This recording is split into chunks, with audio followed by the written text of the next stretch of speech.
এই যে এই চারটা চ্যাপ্টারে যদি তুমি পড়ো, এখান থেকেই তুমি 5টা কোশ্চেন দিয়ে চলে আসতে পারবে। হ্যালো এভরিওয়ান, তোমাদের সবাইকে স্বাগতম আমাদের আজকের নতুন ভিডিওতে। আজকের ভিডিওতে কথা বলবো তোমাদের যে ইন্টারমিডিয়েটের আইসিটি বিষয়টা রয়েছে, এই বিষয়টাতে এ প্লাস হওয়া কি খুবই কঠিন? অনেকে বলে 3, 4 অথবা 5 মাসে হচ্ছে এই বিষয়টা শেষ করা সম্ভব। এখন এই কথাটা আদৌ কতটুকু সত্য, বা তোমাদের পক্ষে সম্ভব কিনা যে এই বিষয়টাকে 3 মাস বা 4 মাসে শেষ করা? তারপর হচ্ছে কিভাবে পড়লে এই 3 মাস বা 4 মাসে শেষ করা সম্ভব, কোন কোন চ্যাপ্টার পড়বো, কোন কোন চ্যাপ্টার বাদ দিব, কিভাবে পরীক্ষা দিব, হচ্ছে কিভাবে পড়লে হচ্ছে আমি 90+ মার্কস ক্যারি করতে পারবো, এই সব কিছু নিয়েই হচ্ছে মূলত আমাদের আজকের ভিডিও। চলো ভিডিওটি শুরু করা যাক।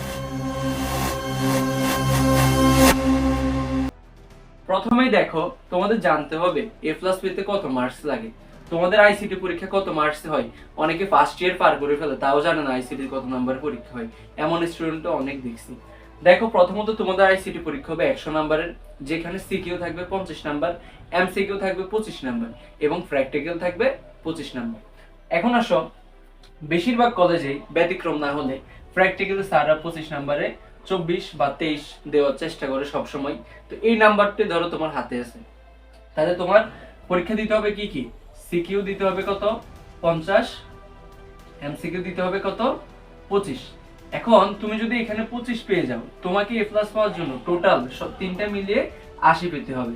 তো এখন দেখো, তুমি যদি 50-এর ভিতরে এখানে 35 নিয়ে আসতে পারো, এখানে 25-এর মধ্যে যদি 20 নিয়ে আসতে পারো, এখানে ধরো তোমার 23, 24 আছে, তাহলে কত হয়? সবকিছু মিলাই কিন্তু মোটামুটি আমাদের 80 হয়ে যাইতেছে। এটা কি ক্যারি করা খুবই কঠিন? তুমি যদি 5টা সিকিউর মধ্যে 3টা, 3.5টা বা 4টা ধরো সিকিউ যদি তুমি ঠিক মতো দিয়ে আসতে পারো, তাহলে কিন্তু তুমি এই নাম্বারটা পেয়ে যাবে।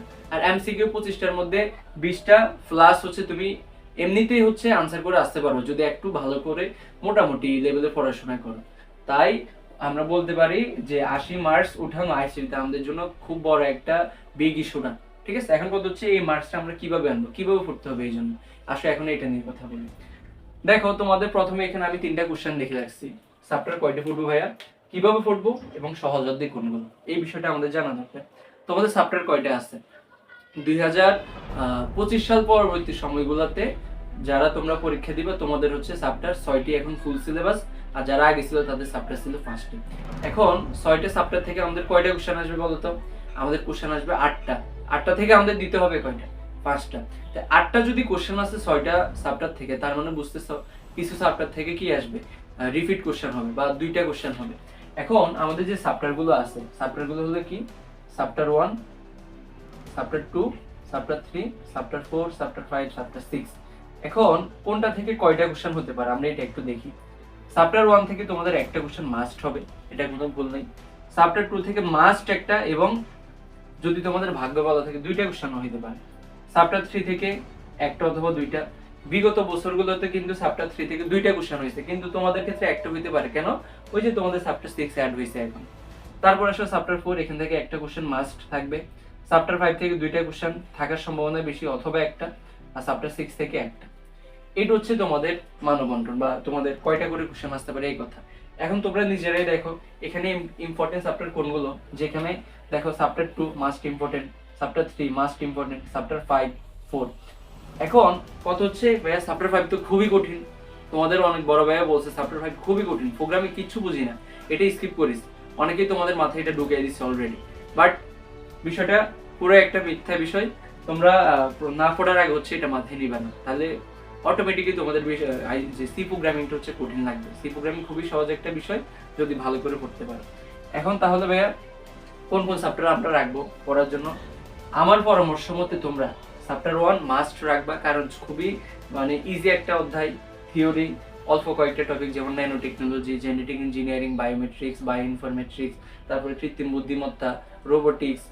8টা টপিক আছে মোটামুটি। 8টা টপিক পড়লেই তোমাদের চ্যাপ্টার 1 থেকে একটা গোটা কোশ্চেন তুমি নিশ্চিত দিয়ে আসতে পারবে পরীক্ষায়। এখন চ্যাপ্টার 1 এর পরে কোনটা রাখবো?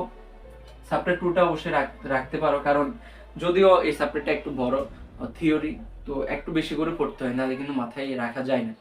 চ্যাপ্টার 2টা যদি রাখো, তোমার 2টা কোশ্চেনও চলে আসতে পারে। যারা হচ্ছে মানে থিওরি বর্ণনামূলক লিখে নাম্বার নিয়ে আসতে চাও, তাদের জন্য চ্যাপ্টার 1 টু মাস্ট। 3, 4, 5 এ কিন্তু আমাদের ম্যাথমেটিক্যাল যে ইস্যুগুলো, এগুলো কিন্তু অবশ্যই 3, 4, 5 এ থাকবে। এখন আসো চ্যাপ্টার 3 এর কিন্তু দুইটা পার্ট আছে, 3.1 এবং কি 3.2। তো দুইটা থেকে দুইটা কোশ্চেন আসতে পারে, এই জন্য তোমাকে চ্যাপ্টার 3 ও মাস্ট করতে হবে। এরপর আসো চ্যাপ্টার 4। এই যে এই চারটা চ্যাপ্টারে যদি তুমি পড়ো, এখান থেকেই তুমি 5টা কোশ্চেন দিয়ে চলে আসতে পারবে। বুঝছো? যাদের হচ্ছে পড়াশোনা কম করার ইচ্ছা, তারা হচ্ছে শুধু প্রথম 4টা চ্যাপ্টার পড়েও তুমি এখান থেকে 5টা কোশ্চেন আনসার করে আসতে পারবে। আর তুমি যদি 5টা কোশ্চেন আনসার করো, তোমার ভুল ত্রুটি কেটে হলো তোমার 40-এর উপরে মার্কস অবশ্যই থাকবে। এখন তাহলে দেখো বিষয়টা কত সহজ না? এখন হচ্ছে ভাই কিভাবে পড়বো, এই 4টা চ্যাপ্টার আমরা কিভাবে শেষ করব? দেখো চ্যাপ্টার 1 এর তুমি নিজেই শেষ করতে পারবা, কারণ সম্পূর্ণ থিওরি। বাসায় বসে যদি একবার রিডিং করো আর সিকিউ গুলো যদি সলভ করো, তোমার দেখবে চ্যাপ্টার 1 খুব ইজিলি হয়ে গেছে। এরপর আসো চ্যাপ্টার 2, এটাও আমাদের থিওরি, কিন্তু থিওরি হইলেও এখানে কিছু জিনিস বোঝার বিষয় আছে। এই জন্য হচ্ছে তুমি তোমার যে প্রাইভেট ইনস্ট্রাক্টর অথবা অনলাইন কিছু ইনস্ট্রাক্টরদের থেকে হেল্প নিতে পারো, যে প্রাইভেট পড়ুক যেখানে পড়ুক, তুমি চ্যাপ্টার 2টা হচ্ছে কভার করতে হবে। চ্যাপ্টার 3-4 মাস্ট তুমি নিজে নিজে একা কখনো এটাকে মানে নিজে পড়ে শেষ করতে পারবে না। এটার জন্য তোমাকে অবশ্যই প্রাইভেট বা অনলাইন হোক যেখান থেকে হোক শেষ করতে হবে। এখন চ্যাপ্টার 3-4-2-1 সবই তুমি শেষ করছো। শেষ করার পর হচ্ছে এখন ওই যে সহজ অধ্যায় কোনগুলো, এটা আমরা অলরেডি এখানে মেনশন করে দিছি। চ্যাপ্টার 1 সহজ অধ্যায়, চ্যাপ্টার 2 সহজ অধ্যায় এবং চ্যাপ্টার 4, এই তিনটা আমার কাছে মোটামুটি সহজ অধ্যায়। এখন পড়লে আসলে সবই সহজ, কোনোটাই কঠিন না। তোমাদের পড়ার উপরে ডিপেন্ড করবে কোনটা তোমার কাছে সহজ। আশা করি সবাইকে এতটুকু বুঝাতে পারছি। মোস্ট ইম্পর্টেন্ট কোশ্চেন, ভাই আইসিটি কি 5 মাসে শেষ করা সম্ভব? কেন সম্ভব না আমাকে তোমরাই বলো তো। তোমার এখানে চ্যাপ্টার কয়টা? চ্যাপ্টার হচ্ছে মোট 6টা, তোমাকে পড়তে হবে কয়টা? 4টা বা 5টা। তো আর অবশ্যই বা যাদের আরো ভালো করার ইচ্ছে তারা তো অবশ্যই সবগুলোই পড়বে। আমার মতে 5 মাসও আইসিটি শেষ করার জন্য মানে তোমার তোমার টোটাল লাগার কথা না। তুমি যদি একটু সিরিয়াসলি পড়াশোনা করো, 3 মাসেই তুমি আইসিটি সুন্দর করে শেষ করতে পারবে। চ্যাপ্টার 1 শেষ করতে তোমার 3 থেকে 4 দিন লাগে, তুমি আরো সময় দিলে তোমার সর্বোচ্চ 1 সপ্তাহ লাগবে। চ্যাপ্টার 2 এটা তুমি 2 সপ্তাহ সময় নিলে পড়তে। চ্যাপ্টার 3 তুমি 1 মাস সময় নিলে পড়তে, 1 মাস লাগার কথাই না। চ্যাপ্টার 4 তুমি তাও 1 মাস সময় নিলে, তো কতটুকু সময় হলো তোমরা বলো? 3 মাসের ভিতরে এটা সুন্দর করে শেষ হয়ে যেতেছে। তোমার তোমার নিজের উপর ডিপেন্ড করতেছে সবকিছু, বাকিদের উপরে মানে বাকিদের কথার উপর আসলে মানে আমরা হচ্ছে শুনে তো লাভ নেই, বুঝছো? এখন তোমাদের হচ্ছে আমি মোটামুটি দেখাই দিলাম কিভাবে তুমি 5 মাসে বা 3 মাসে বা 4 মাসে তোমার নিজের পড়ার উপর ডিপেন্ড করবে তুমি আইসিটি কত সময়ের ভিতরে শেষ করতে পারবা, আর কিভাবে পড়লে হচ্ছে তুমি 80 মাস ক্যারি করতে পারবা। এই নিয়ে হচ্ছে আমরা আরেকটি ভিডিওতে কথা বলবো। আর তোমাদের যদি আইসিটি নিয়ে